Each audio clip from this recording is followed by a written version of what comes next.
Salut tout le monde, j'espère que vous allez bien. On se retrouve dans cette vidéo pour un nouveau crash test. Ça fait 2 crash tests d'affilée, mais j'adore faire des crash tests, j'adore faire ça, j'adore tester de nouveaux produits et je sais que vous les aimez particulièrement. Du coup aujourd'hui je vais tester la pâte e-gum de Resin Pro. Donc voilà, c'est une pâte à moule, donc une blanche et une jaune. On mélange les deux et c'est censé faire un moule. Donc je vais tester la qualité de la pâte, la qualité du moule, est-ce que ça dure ou pas. Voilà, je vais donner mon avis sur ça. Alors comme d'habitude, je n'ai vu aucune vidéo, aucun avis, aucun article sur ces produits pour ne pas être influencée par l'avis des autres. Je voulais vraiment forger mon propre avis sur ces deux produits là. Je mettrai le lien de Resin Pro évidemment en barre d'infos si ce produit vous intéresse et que vous aimerez beaucoup vous le procurer. Du coup je ne parle pas plus longtemps et puis c'est parti pour le crash test. Du coup pour ce test on va utiliser évidemment la pâte de chez Resin Pro. Alors en fait ce sont deux pâtes, voilà, deux couleurs différentes et pour faire un moule il faut mélanger à part égale du blanc et du jaune.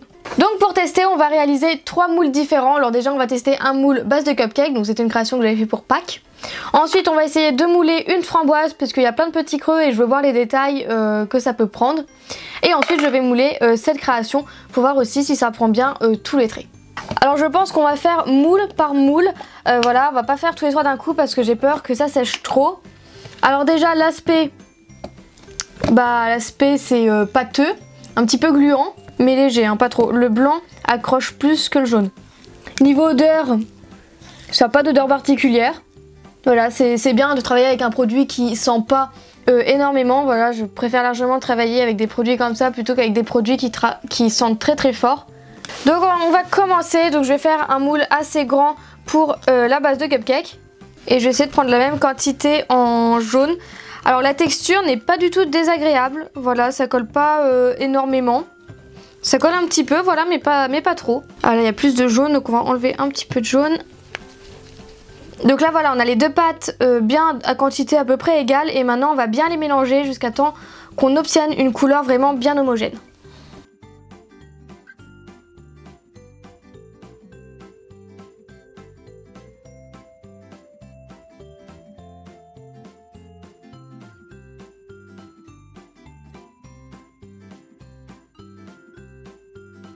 Voilà, et une fois que la couleur est bien homogène, on va vite mouler notre création.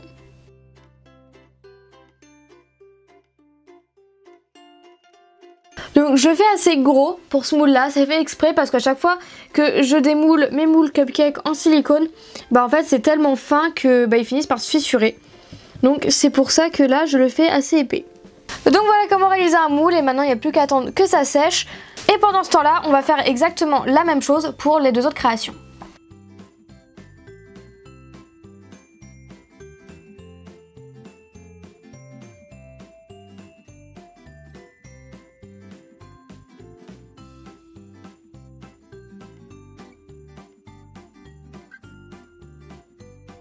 Donc voilà, mes 3 moules sont faits et on va se retrouver juste une fois qu'ils ont séché. Normalement ça sèche pas pendant très longtemps, ça doit sécher entre 10 et 15 minutes à peu près.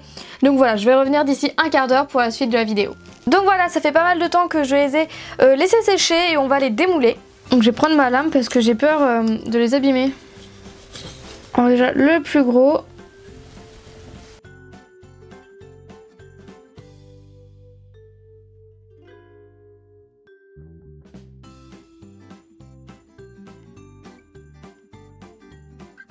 Donc voilà, les moules ont l'air de pas mal avoir pris la création, mais à l'intérieur c'est pas encore tout à fait sec, donc je vais laisser juste 5 minutes de plus pour qu'à l'intérieur soit bien fini de sécher.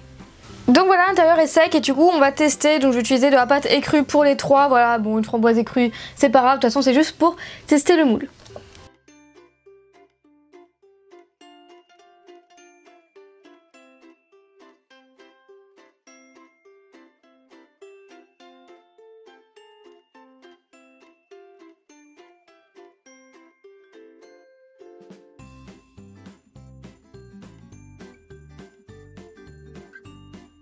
Voilà, tous les moules sont remplis, donc maintenant on va les démouler.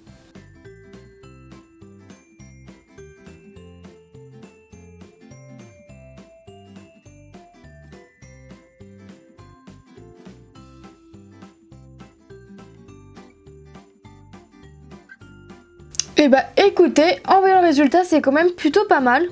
Donc voilà, je trouve quand même que pour la base de cupcake ça fait pas mal le taf. Pour la framboise, on voit bien tous les différents grains. Par contre, il faudrait retoucher un petit peu entre chaque, mais léger, avec un petit pinceau, un petit cure-dent. Voilà, mais pas beaucoup, voilà, c'est juste sur ce côté-là.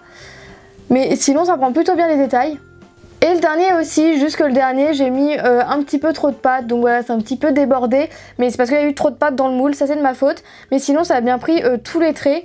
Donc voilà pour ce crash test. En vrai il n'y a pas grand chose d'autre à faire pour tester la pâte à moule que de faire les moules. Alors déjà elle est vraiment très agréable à travailler, elle n'est pas collante, elle tâche pas les mains, j'ai pas eu de tache jaune ni rien, du coup voilà. Ensuite comme je vous l'ai dit, elle est très agréable à travailler, à malaxer, c'est une texture vraiment agréable, enfin j'aime bien. Et ensuite pour mouler ça sèche relativement vite comme toute pâte à moule, peu importe la marque. Voilà, entre 10 et 15 minutes c'est sec, moi juste démouler pour que ce soit bien sec au cœur pour être sûr. Mais bon voilà, en vrai en 20 minutes vous avez votre moule et puis ça marque vraiment très bien les détails. On a bien vu sur les pièces que j'ai fait là. J'étais bluffée par contre pour la framboise, je pensais pas que ça prendrait aussi bien les traits. Il y a quelques petits défauts au milieu. Voilà, mais bon, on peut pas avoir vraiment un truc parfait avec une pâte à moule. Voilà, mais le résultat est là et je trouve quand même qu'elle fait très bien son taf. Donc voilà, j'approuve vraiment cette pâte à moule et je sais que je vais la réutiliser pour mouler d'autres choses. Si je fais quelque chose en fimo que je trouve assez joli, je sais que je vais le mouler. Donc voilà, c'est vraiment une très bonne pâte. Elle est de très bonne qualité, je trouve. Donc pour information, cette pâte passe au four. Voilà, si vous voulez mettre de la fimo liquide, elle passe au four sans problème. Puisque justement c'est du silicone, donc voilà, il n'y a pas de problème, ça peut passer au four si vous voulez mouler des choses en fimo liquide. Et puis ça peut même faire des moules pour la résine. Voilà, donc moi j'ai plutôt moulé des trucs qui se mangent, voilà, des trucs comestibles. Mais après si vous voulez mouler des camés, d'ailleurs je pense que c'est ce que je vais faire. Si vous voulez mouler des camés, je pense que ça peut bien le faire, enfin des supports de camé, je m'entends. Voilà, pour de la résine ça peut être vraiment sympa. En tout cas, j'approuve 100% cette page, je la trouve vraiment très bien, très agréable. Je mettrai le lien du site de Resin Pro en barre d'infos si jamais ça intéresse quelqu'un. Et puis merci encore Resin Pro de m'avoir envoyé vos pâtes à moule pour que je puisse la tester. Sur ce, je fais plein de gros bisous, on se retrouve bientôt pour une prochaine vidéo. Salut!